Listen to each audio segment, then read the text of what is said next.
The other thing we have to keep in mind is that partly what happens to the IRS, to the tax code, may be related to Trump's tariff policy, because Trump has spoken about the fact that the tariffs could substantially reduce the income tax burden that Americans have. In other words, if we have this new source of revenue, I mean, the amount of revenue they are talking about generating with tariffs, assuming this tariff stayed in place and you didn't eliminate them through some deal with foreign governments, you're talking about hundreds and hundreds of billions of dollars, which means theoretically you could simplify or potentially even cut taxes. I do like the idea of a flat tax or a simplified tax.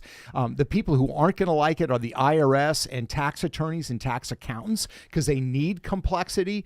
But as far as I'm concerned, that would make it simple and accessible to everybody, and you wouldn't get in these situations where you didn't understand something and you end up getting dinged by the IRS quite innocently. Well, of course it would make it simple, but I would say just for this, I mean, we talked a couple podcasts ago about how much money big soda makes based on the subsidies they get from, welfare. And we talked about how much money pharmaceutical companies spend on advertising. And the fact that there's so much money invested in the status quo is a reason why it seems unlikely to change. The one thing I'm the least optimistic about is the tax code substantially changing because of, I mean, just think about what you said. IRS, yeah, okay, you can gut them, but the tax law firms, I mean, these are very powerful, very wealthy. They donate a lot to campaigns. Yeah. Now, the one thing that might change is if you're a corporation and you say, listen, we can actually save hundreds of millions of dollars in terms of what we're spending on our legal bills. Right. If we don't have to do that, that would be one thing. But it seems there's a lot of money invested in the status quo.